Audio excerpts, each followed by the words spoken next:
Mr. Speaker. I join the Prime Minister in welcoming President Sarkozy and Mrs. Sarkozy to Britain. It is now nearly 8 months since the start of the credit crunch, and one of the key questions is how well prepared we are. Does the Prime Minister now accept that in terms of financial regulation, the UK has been shown to have some serious failings? We've already looked at some of the changes that can be made, both in the Financial Services Authority, and there's a report of the Treasury Committee today, and in the Bank of England.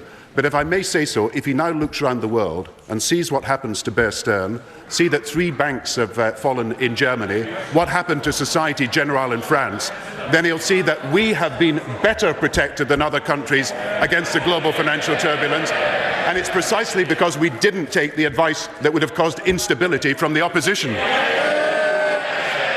People around the world are making a contrast between Bear Stearns, where a rescue was organised in just a few days, and Northern Rock, where there was months of dithering.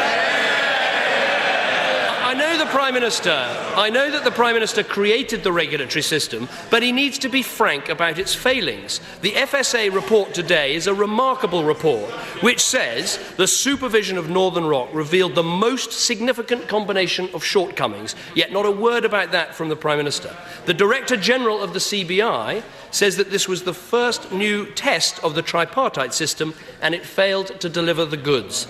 So that we're better prepared in future, does the Prime Minister agree with me that the Bank of England, not the Financial Services Authority, should be in charge of rescuing banks that fail? Mr. Speaker, first of all, until a few weeks ago, he supported what we did on Northern Rock, so it makes no sense for him to criticise now. Secondly, as far as the Financial Services Authority is concerned, it is true that the Financial Services Authority have been regulating for solvency, and they've done a good job. The problem arose in terms of liquidity, and that's where further efforts have got to be made. But that is true, as the President of America's report is saying, for the American financial system. It's true of the French and the German financial system as well, and all countries are realising that you've got to do more to protect against illiquidity, and they also know that there's got to be greater transparency in the financial system. So the lessons that are being learnt around the world, and I repeat, the Conservative Party actually published a document in the last 2 days saying that far from Britain doing badly, real living standards in Britain amongst pensioners had risen by £1,500 since 2001, from single women pensions £1,000, couples £700. That's page 16 of the Conservatives' own document. What is... I tell you what that document said. It said since this man became Prime Minister, the price of milk is up 17%, the price of eggs is up 28%, the price of bread is up 34%. That's the real cost of living under Labour. But the Prime Minister, in his last answer, said an extraordinary thing. He said the Financial Services Authority has done a good job. What he hasn't read is the report out today by the Financial Services Authority that says this: the Financial Services Authority is short of expertise in some fundamental areas, notably prudential banking experience and financial data analysis. Aren't those the absolutely key things you need to be a regulator?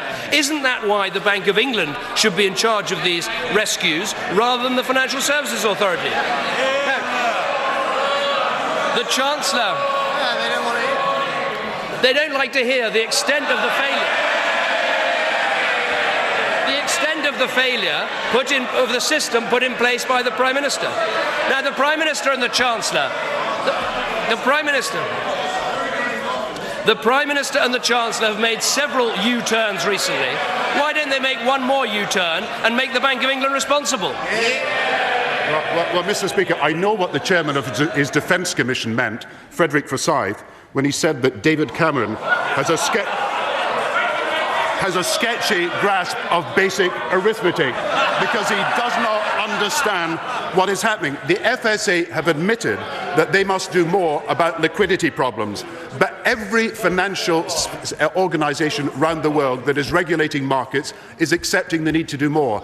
And I think he would be better addressing the real problem that we have faced. The real problem that we've been faced is off-balance sheet activities, write-offs that have not been properly declared, credit rating agencies that have done the job of being advisors as well as raters, and these are the problems that have got to be addressed. Instead of just blaming the Financial Services Authority, he should look at the real problems that President Sarkozy and I will address today, and the real problems will not be solved by someone who's got no basic grasp of arithmetic.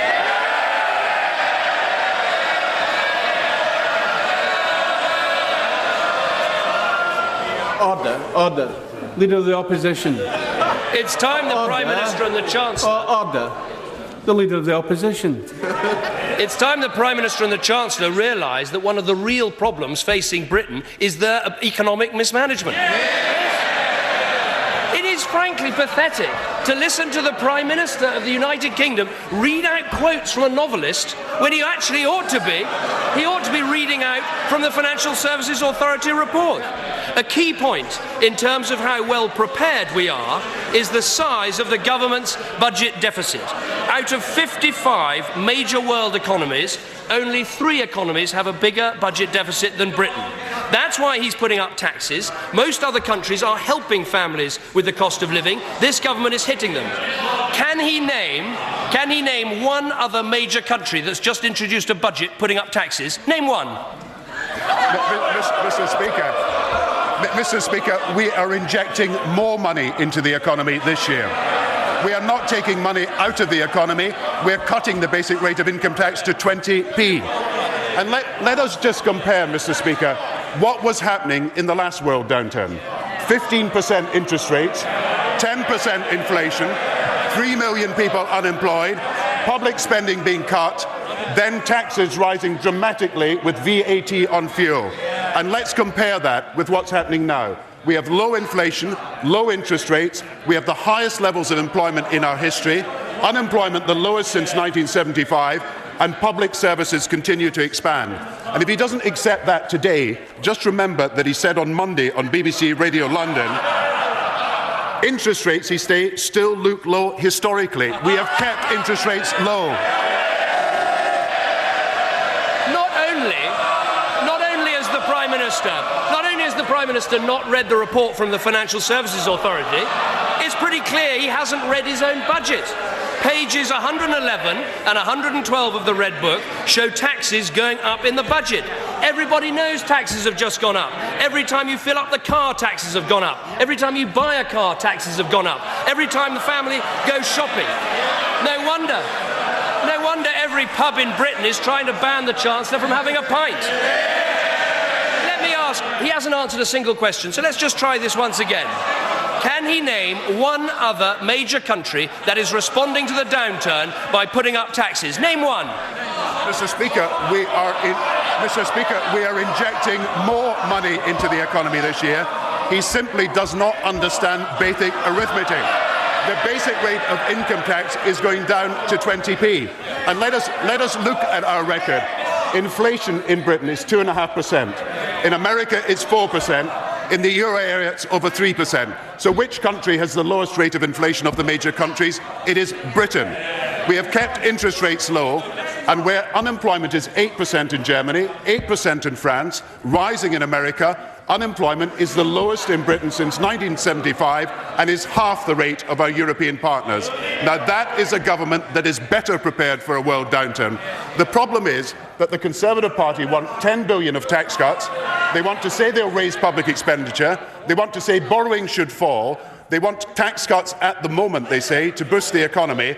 That is the same recipe they followed in 1992, and it led to the worst recession since the war. And who was the economic advisor to the Treasury at the time? None other than the Leader of the Opposition. The Prime Minister has not answered the question. He cannot name one other major country that is putting up taxes in a downturn. He asked for some basic arithmetic. I'll give him some. One Prime Minister plus one Chancellor equals economic incompetence.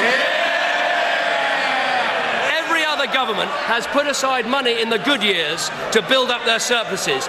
Instead, this government, at the end of a period of worldwide economic growth, has achieved a unique double, the highest tax burden in our history and the biggest budget deficit in Western Europe.